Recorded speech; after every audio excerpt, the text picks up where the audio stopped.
I gave my unemployed stepbrother a high-paying job and free money. In return, he harassed me for months and tried to get me fired, not knowing that was his last chance to be nice. Growing up, my stepbrother was the golden child, and I liked it that way. When my parents tore up my report card because I got a mix of A's and B's and threw a party for my stepbrother, Tyler, who got all C's, I was happy for him. And even when I got wailed on for being too quiet and ungrateful at the dinner table, while Tyler got double the amount of dessert for bringing his plate to the sink, I was happy for him, because I knew that in the long run, this would only benefit me. I also knew that it would eventually cause a rift between us. Of course, I was right about both those things. I graduated high school with all honors because of how hard my inferiority complex made me study, whilst Tyler flunked out junior year. I moved out the second I hit 18 and used my own money to pay for the apartment, whilst Tyler was literally in legal debt by 17. My parents actually stopped talking to me as soon as I moved out, and I reciprocated, never coming home for holidays. The only thing I did was send $200 in cash to Tyler every 2 months, just so he wouldn't be fully reliant on our parents. Other than that, we didn't talk. All I knew about him was that he had somehow gotten a job as a supervisor at a local McDonald's. Honestly, I liked it that way. I wanted none of my family to know how I was doing. I waited all the way until I graduated college and bought a nice car, condo, and had a steady job to see them again. I thought this would finally be the thing that showed them, but instead, I got a Thanksgiving that will forever be imprinted in my mind. I showed up in an old outfit from Old Navy and a fat check and job opportunity for Tyler. My stepdad was the one who opened the door. I almost gasped when I saw how much older he looked. Meanwhile, my mom's face was pumped with Botox. To my surprise, they actually welcomed me in, but I never let my guard down. And it wasn't until we all, stepbrother, stepdad, and mom, sat down in the living room that their mask of kindness fell apart. We started off with updating each other, and I found out Tyler had gotten fired from McDonald's after just a year and has been unemployed ever since. I saw him saying this as my chance to tell him about the job. Well, I started. I work at a bank and we're currently looking for— Oh, look at me! I get paid for using a calculator and wearing a suit, he interrupted. I stared at him blankly, while my parents were laughing their butts off. It had been almost 8 years since I last saw him. Surely he wasn't still a man-child, right? I brushed it off as some dumb joke and tried to continue, but every time I did, he'd start making funny faces or call me a desk monkey under his breath. I just sighed and, for the first time, I saw Tyler for what he was, a deadbeat loser. So I gave up on the job offer and instead just handed him the $15,000 check from my pocket. But instead of thanking me, or even just nodding in my direction, he went too far. Bet your dead daddy's real proud you turned out to be a money parasite, huh? My face dropped. I was instantly filled with so much anger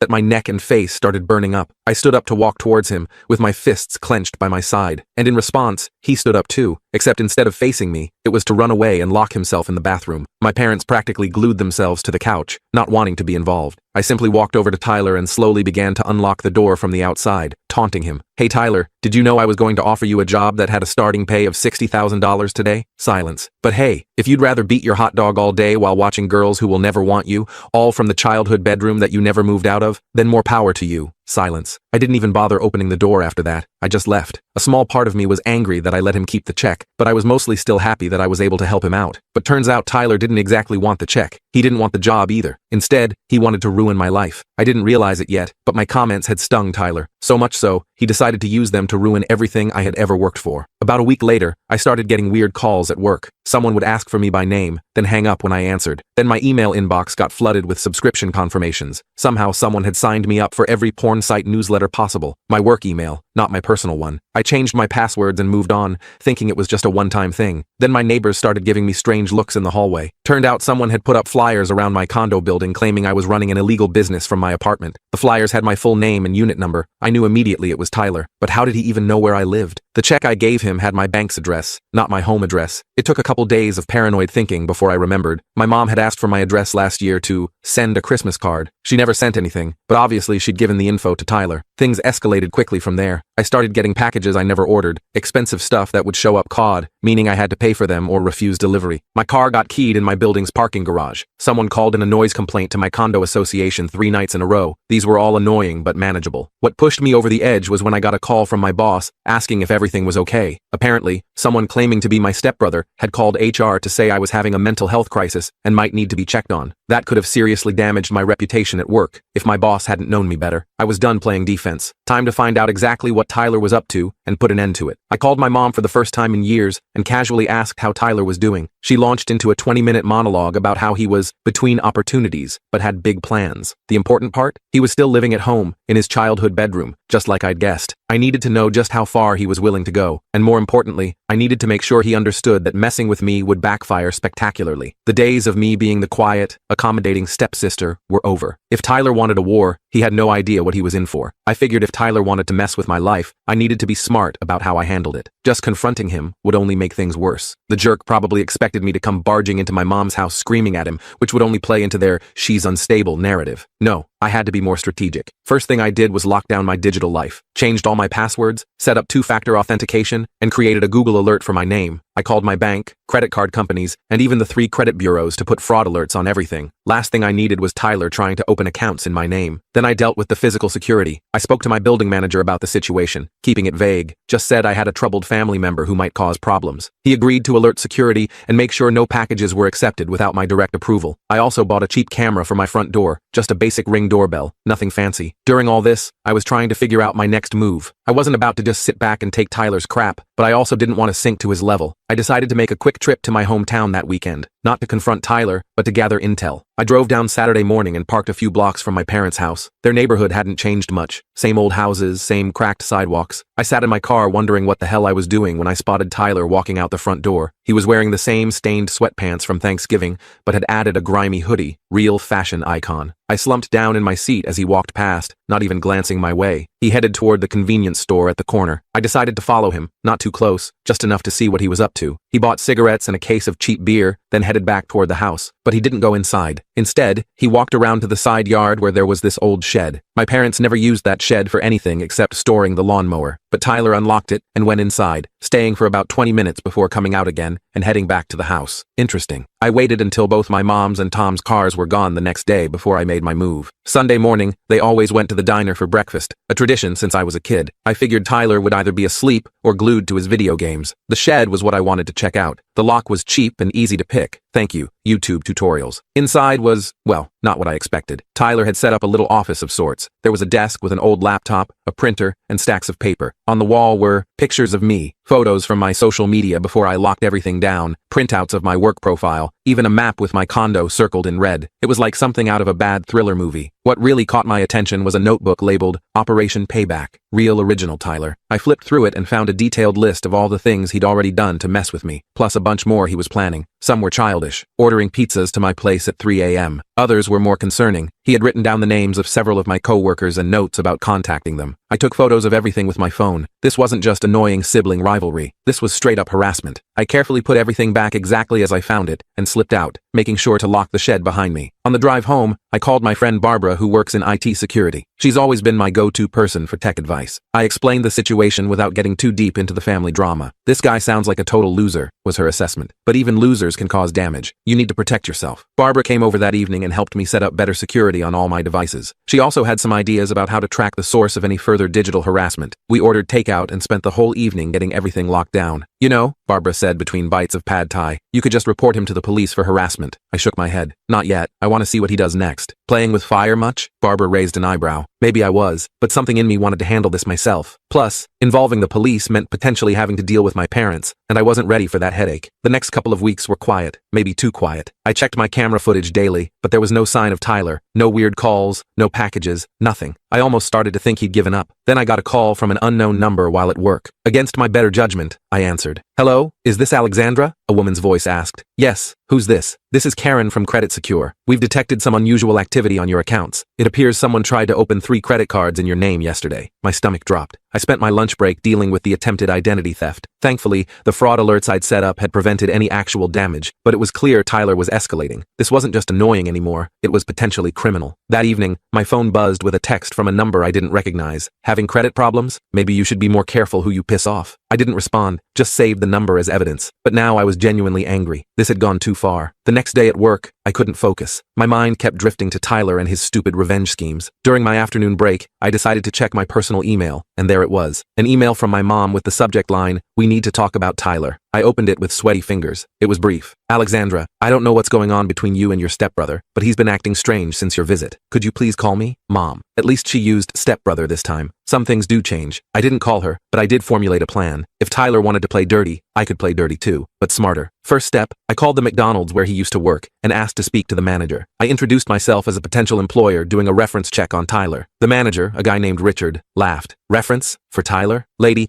the only reference I'd give that guy is to stay far away. He was the worst employee I've ever had. Showed up late, left early, stole from the register, harassed female co-workers. We didn't fire him. He got arrested in the parking lot for selling weed. We just never put him back on the schedule after that. Interesting. Very different from the manager was jealous story my mom had told. I thanked Richard and hung up, then moved to step 2. I called Tyler's phone from a burner number I'd set up. Yo, he answered. I disguised my voice slightly. Hey, is this Tyler? I heard you might be able to hook me up. I was taking a chance here, but Richard's comment about selling weed made me suspect Tyler might still be dealing. Who's this? He sounded suspicious but interested. Name's Quinn. Jason from the auto shop gave me your number. Said you could help me out with some party supplies. There was a pause. Yeah, I can help you out. What are you looking for? We arranged to meet at the convenience store near my parents' house that weekend. I hung up feeling a mix of triumph and nervousness. I had no intention of actually buying drugs from my loser stepbrother. I just wanted confirmation of what he was up to. The rest of the week passed without incident. I took Friday off work and drove down to my hometown, checking into a cheap motel under a fake name. Paranoid? Maybe, but better safe than sorry. Saturday morning, I parked across from the convenience store and waited. Right on time, Tyler showed up, looking around nervously. I had a baseball cap pulled low and sunglasses on, sitting in my car with the window cracked so I could hear. I watched as he paced around for about 10 minutes before pulling out his phone. A minute later, my burner phone rang. I didn't answer. He tried 2 more times, then texted, "Where you at?" I didn't respond. He waited another 15 minutes, getting visibly agitated, before finally giving up and walking back toward my parents' house. But he didn't go inside. He headed for the shed again. I gave him some time, then grabbed my phone and followed. This time, I didn't go inside the shed. I just stood near the window, phone recording, as Tyler ranted to himself. Stupid no-show, wasting my time, could have been a setup, need to focus on the plan anyway. I heard him shuffling papers around. Then, Alex won't know what hit her. By the time I'm done, she'll wish she never came back. That's when I heard a sound that made my blood run cold. The unmistakable click of a gun being handled. I nearly dropped my phone, but managed to keep recording. Should have seen her face when I mentioned Dad. Tyler laughed to himself. Always was a sensitive little bitch. I'd heard enough. I quietly backed away and returned to my car, heart pounding. The recording wasn't crystal clear, but it was enough to make me seriously concerned. Was Tyler actually dangerous, or just talking big to himself? I decided not to take chances. When I got back to the motel, I copied the recording to my laptop, and then called Barbara. I think my stepbrother might actually be dangerous, I told her, trying to keep my voice steady. Define dangerous, Barbara replied. Like I think he might have a gun and be planning something serious. Barbara was silent for a moment. Alex, you need to go to the police. I know, but no buts. This isn't about family drama anymore. If you're genuinely concerned for your safety, you need to report it. She was right, of course, but I still hesitated. Going to the police meant this whole mess would become official. My parents would get involved. It would be messy. Then my phone pinged with a notification from my condo's security app. Someone was trying to get into my unit. The camera showed a delivery person with a large package. I hadn't ordered anything. I immediately called my building's security desk. This is Alexandra in Unit 412. I'm out of town and not expecting any deliveries. Please don't accept any packages from me. Too late, ma'am, the security guard said. The delivery person said it was perishable and needed immediate signature. Your stepbrother signed for it. My stepbrother? I don't have a stepbrother in town. There was an awkward pause. Tall guy, kind of heavy set, beard, said he was house sitting for you while you're away. He had a key and everything. I felt like I might throw up. That's not my stepbrother. That's someone impersonating a relative. He doesn't have permission to be in my unit. Please call the police immediately. I hung up and called Barbara, who lived about 15 minutes from my building. Barbara, Tyler is at my condo. He somehow got a key. Building security is calling the police, but can you go over there? On my way, she said without hesitation. While I started the 3-hour drive back home,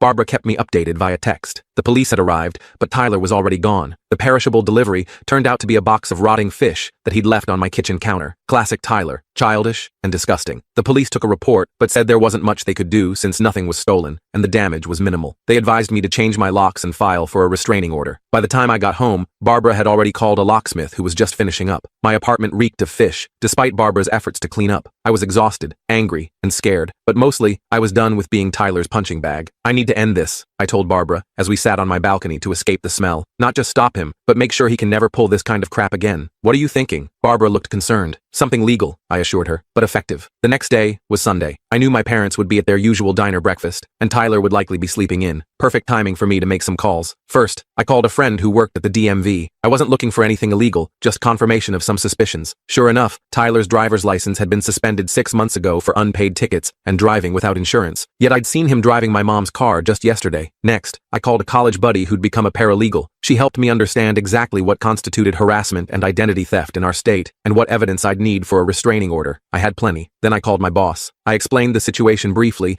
and asked for Monday off to handle some family issues. He was understanding. Finally, I called my mom. She answered on the third ring, sounding surprised to hear from me. Alexandra, is everything okay? Not really, Mom. We need to talk about Tyler, in person. Can I come over tomorrow morning? There was a long pause. I suppose that would be fine. Tom will be at work, but good. I'd rather talk to you alone first anyway. I'll be there at 10. I spent the rest of Sunday preparing. I organized all my evidence, the photos of Tyler's Operation Payback shed, the recordings, the credit fraud attempts, everything. I backed it all up to the cloud and made physical copies. If Tyler had taught me anything, it was to be thorough. Monday morning, I dressed carefully in a simple blouse and slacks, professional but not intimidating. I didn't want my mom to feel like I was coming in to attack her, even though part of me blamed her for enabling Tyler all these years. When I arrived, my mom looked nervous. She'd clearly made an effort. Her hair was done, and she was wearing a nicer outfit than her usual loungewear. The house was spotless too. It reminded me of how she used to frantically clean before my stepdad got home from work. "Is Tyler here?" I asked as I stepped inside. She shook her head. "He went out early, said he had some business to take care of." Great. That could mean anything from selling drugs to vandalizing my car again. I'd parked a block away just in case. We sat in the living room, awkwardly perched on opposite ends of the couch. My mom kept fiddling with her wedding ring, a nervous habit she'd had for as long as I could remember. "Mom, I need to show you something," I said, pulling out my folder of evidence. "Tyler has been harassing me since Thanksgiving. It started with pranks, but has escalated to identity theft and breaking into my home." My mom's face went through a series of expressions: confusion, disbelief, defensiveness, and finally, a kind of resigned acknowledgement. "He's been troubled," she said weakly. "Ever since you came back. He feels like you're showing off, making him look bad." "Mom, I gave him $15,000 and offered him a job. How is that making him look bad?" She didn't have an answer for that. I showed her everything: the photos of Tyler's shed, screenshots of the credit card fraud attempts, the building security footage of him entering my condo. With each piece of evidence, she seemed to shrink a little more into the couch. "I don't know what you expect me to do," she finally said in a small voice. "I expect you to stop enabling him. He's not a child anymore, Mom. He's an adult making choices to hurt people, to hurt me, and I've had enough." I pulled out the last document, a restraining order application I'd filled out that morning. "I'm filing this today. Tyler will be legally barred from contacting me or coming near my home or workplace. If he violates it, he'll be arrested." My mom started to cry, not dramatic sobs, just quiet tears sliding down her face. "He's my son, and I'm your daughter," I replied, surprised by how steady my voice was. "But you've never protected me from him, so now I'm protecting myself." The front door slammed, making us both jump. Tyler stormed into the living room, face red with anger. "What the hell are you doing here?" he demanded, glaring at me. I stood up, keeping the coffee table between us. "I'm talking to Mom about your little hobby of harassing me." Tyler looked at the papers spread across the table, then at our mom's tear-streaked face. Something seemed to snap in him. "You think you can just come in here and turn her against me? After abandoning the family for years? You don't even know what we've been through." "Tyler, calm down," my mom said, but her voice was so weak it was barely audible. "No, I'm sick of her thinking she's better than everyone, coming back with her fancy job and her condo, looking down on us." I kept my voice level. "I never looked down on you, Tyler. I tried to help you." "Help me?" He laughed bitterly. "You left me here with them." He gestured toward our mom. "Do you know what it's been like being the only one they could focus on? The only one they could criticize and control? You escaped, and I got double the pressure." That wasn't what I expected him to say. For a moment, I almost felt sorry for him. Almost. "That doesn't justify what you've done," I said firmly. "The harassment, the identity theft, breaking into my home." Tyler's face changed, a smirk replacing the anger. "Prove it was me." I pointed to the evidence on the table. "Already did." The smirk faltered. He looked down at the papers, then back at me. "So what? You gonna call the cops on me now?" "If I have to." He took a step toward me, and I instinctively backed up. That's when I noticed the bulge in his jacket pocket. Was that the gun I'd heard him handling? My mom saw it too. "Tyler, what's in your pocket?" He ignored her, keeping his eyes on me. "You always think you're so smart, don't you? Little Miss Perfect, with her perfect life." "My life isn't perfect, Tyler. I just worked for what I have instead of trying to tear down others." "Worked for it?" he shouted, making both me and my mom flinch. "You had every advantage. Dad always liked you better. Teachers always helped you more. Even when you left, you had it easier because no one expected anything from you." I was confused. Tom never liked me better. He barely tolerated me. I had always assumed Tom disliked me. He was cold, critical, and seemed annoyed by my very presence throughout my childhood. It never occurred to me that his attitude toward me might have changed after I left. "Not Tom," Tyler spat. "My dad, your stepdad. You weren't the one who had to live up to impossible standards. You weren't the one who got compared to his brilliant stepdaughter every single day after you left." Well, that was a plot twist I hadn't seen coming. I glanced at my mom, who was looking anywhere but at us. "Is that true?" I asked her. She sighed deeply. "Tom changed after you left. He was proud of how independent you were, Started wondering why Tyler couldn't be more like that. I almost laughed at the irony. All those years I thought Tyler was the golden child, and apparently he'd been living in my shadow after I left, but that still didn't excuse his behavior. Tyler, I said carefully, noticing his hand drifting toward his pocket again. Whatever happened in the past, it doesn't justify what you're doing now. This needs to stop. Or what? He challenged. Or I'll file this restraining order today, and I'll press charges for identity theft and breaking and entering. That's serious jail time, Tyler. He pulled his hand out of his pocket, but instead of a gun, he was holding my mom's car keys. Good luck proving anything. I'm out of here. Tyler, wait, my mom called, but he was already heading for the door. I remembered what my DMV friend had told me. If you drive with a suspended license, that's another charge to add to the list. He froze, hand on the doorknob. What are you talking about? Your license was suspended 6 months ago. I checked. Tyler turned slowly, his face a mix of rage and disbelief. You checked on my license? What gives you the right? The same right you had to check my credit history, I guess, I replied calmly. Difference is, I didn't try to ruin your financial future. He looked at the keys in his hand, then at me, then at our mom. For a second, I thought he might throw the keys at me. Instead, he slammed them down on the entryway table and stormed out the front door on foot. My mom and I sat in silence for a long moment after he left. He needs help, I finally said. Professional help that you and Tom can't provide. She nodded slowly. I know, we've known for a while, but every time we suggest it, he threatens to leave, and I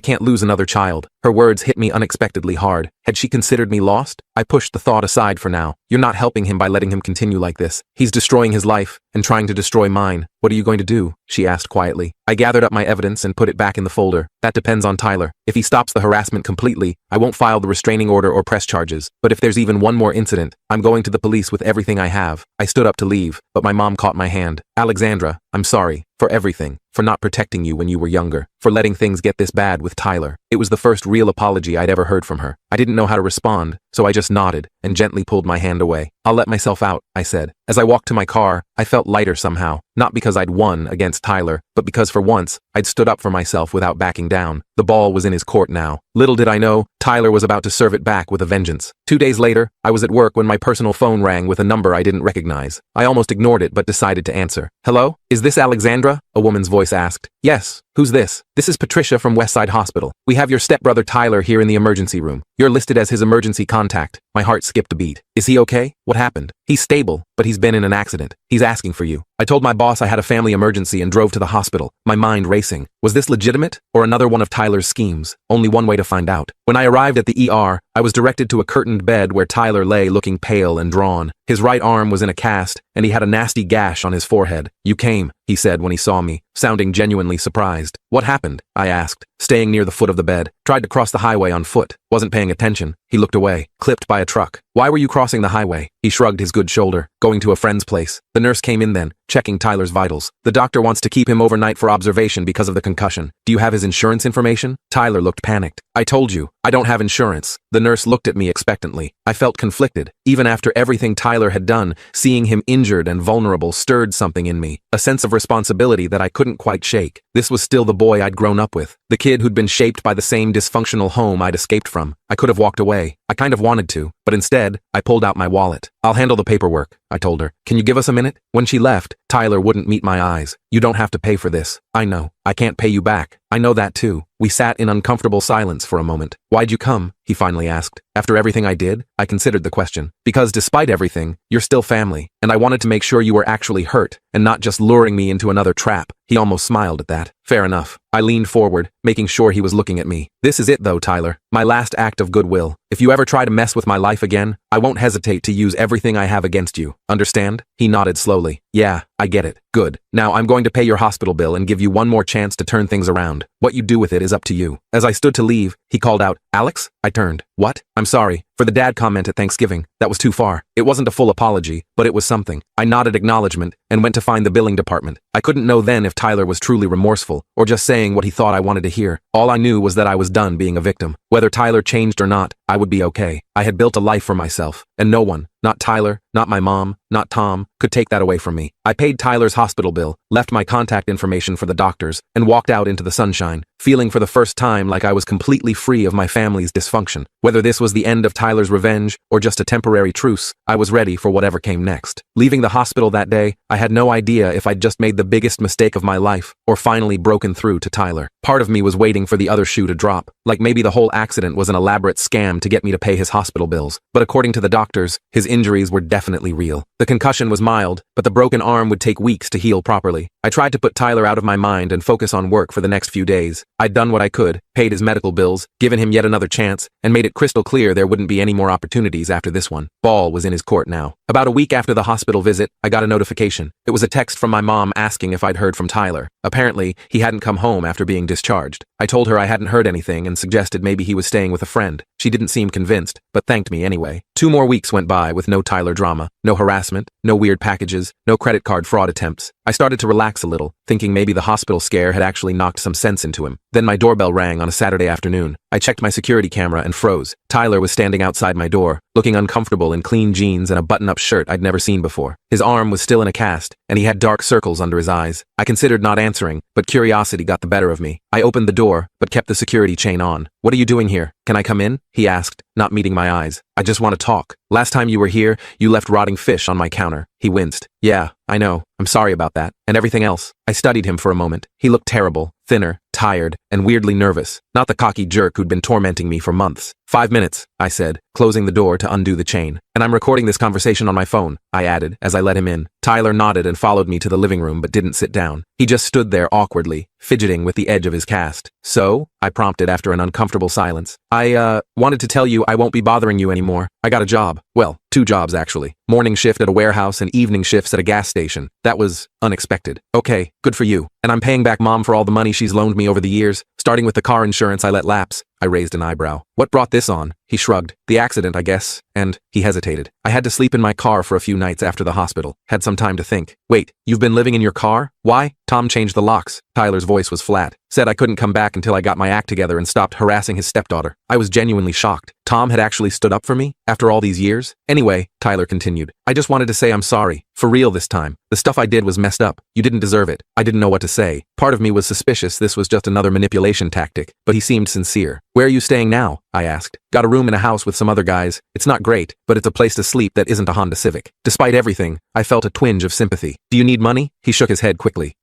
That's not why I came. He reached into his pocket with his good hand and pulled out an envelope. "I wanted to give you this." I took it cautiously and looked inside. It was cash. Not a lot, maybe a few $100s. "What's this for?" "It's the start of paying you back. For the hospital bill and the check you gave me at Thanksgiving." I blew through that money like an idiot. I stared at him, trying to figure out if this was for real. "Tyler, I know you don't need it, but I need to pay it back." He looked at me directly for the first time. "I'm trying to fix things, not just with you, but with everything." I set the envelope on the coffee table. "Keep it. Use it to get on your feet. But if you really want to pay me back, just stay on whatever path you're on right now. That would mean more than the money." Tyler looked like he might argue, but then just nodded. "Okay." As he turned to leave, I found myself asking, "Do you want to grab coffee sometime? Not today, but maybe next week?" The surprise on his face was almost comical.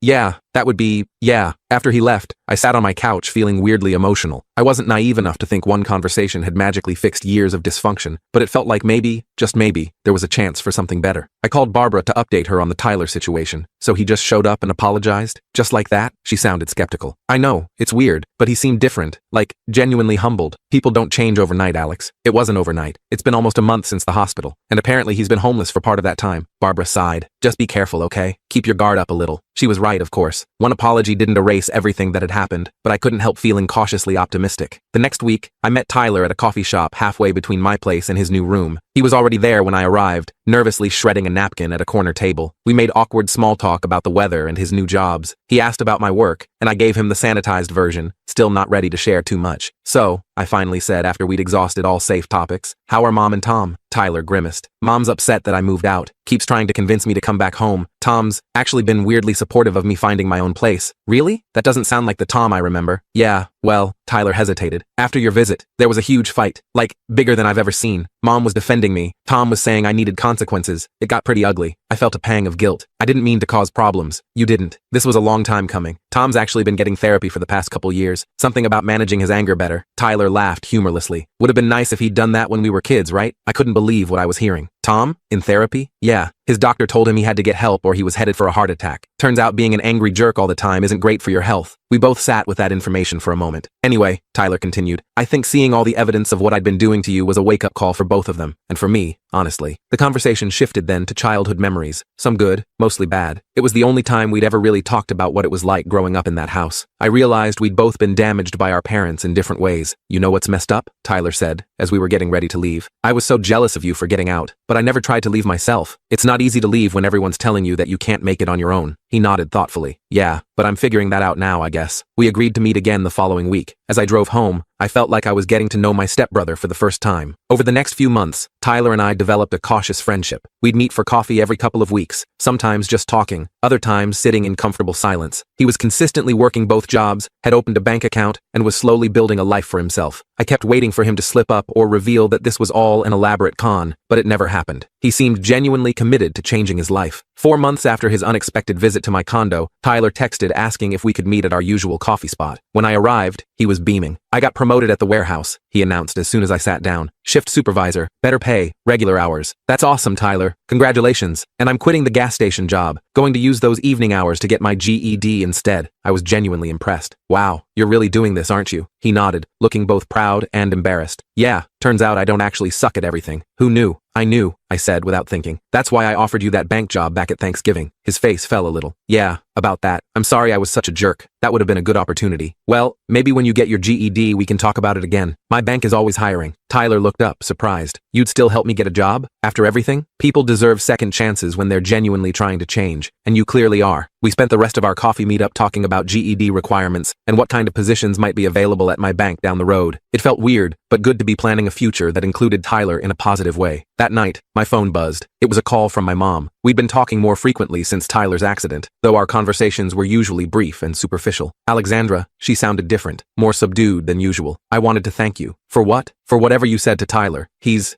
doing so well now. Tom and I are really proud of him. I felt a strange mix of emotions. I didn't do anything, Mom. Tyler made these changes himself, but you gave him a chance when you had every reason not to. And I know I didn't always do right by you when you were growing up. I gripped the phone tighter, unprepared for this conversation. Mom, you don't have to. Yes, I do. I've been talking to someone too, a therapist. She laughed nervously. Seems like everyone in this family is in therapy now except you. Who says I'm not? I replied, though I wasn't. Fair enough. Anyway, I just wanted to say I'm sorry for a lot of things, and I'm grateful that you're giving me, another chance too. I didn't know what to say, so I just said, thanks, Mom. After we hung up, I sat on my balcony looking at the stars, thinking about how much had changed in less than a year. From the disaster of Thanksgiving to whatever this new family dynamic was evolving into. 6 months later, Tyler passed his GED with flying colors. I took him out to dinner to celebrate, and he shocked me by bringing my mom and Tom along. Even more shocking was how pleasant the evening turned out to be. Tom was quieter, less domineering than I remembered. My mom seemed more present, actually listening when people spoke instead of just waiting for her turn to talk. At the end of the night, Tyler pulled me aside. I have something for you, he said, handing me an envelope. Inside was a check for $15,000, the exact amount I'd given him at Thanksgiving. Tyler, you don't have to do this. Yes, I do. I've been saving up. The promotion helped, and I've been living super cheap. He grinned. Plus, I got that entry-level position at your bank's downtown branch. Thanks for putting in a good word. You earned that job on your own merits, I told him honestly. Your interview scores were excellent. Still, I wouldn't be here without your help. He gestured to the check. And that's just the beginning. I'm going to pay back every cent you spent on my hospital bills too. I tried to argue, but Tyler was adamant. This isn't just about money. It's about responsibility. It's about being the kind of person who honors his debts. Looking at his determined face, I realized he needed this more than I needed the money. So I accepted the check with a simple, thank you. Later that week, I was having lunch with Barbara when she asked how things were going with my family. Surprisingly good, I told her. It's like I've got this whole new family I never expected to have. And you're sure Tyler's changed for real? Not just putting on an act? I considered the question seriously. I think so. It's been almost a year with no red flags. He's working hard, saving money, even talking about community college classes next year. Barbara nodded. Well, people can change when they hit rock bottom. Sounds like that accident was his wake-up call. That, and getting locked out by Tom, I added. Sometimes the best thing for someone is having to face consequences. So what happens now? Barbara asked. I don't know. We just keep building, I guess. One coffee meetup at a time. That evening, I got a text from Tyler. Downtown branch manager wants me to train for the personal banking team. This is all because of you. I texted back. No, it's because of you. I'm just glad you're doing well. His response came quickly. Family dinner at Mom's this Sunday? I'll protect you from Tom's new health food kick. Apparently kale is his personality now. I laughed out loud,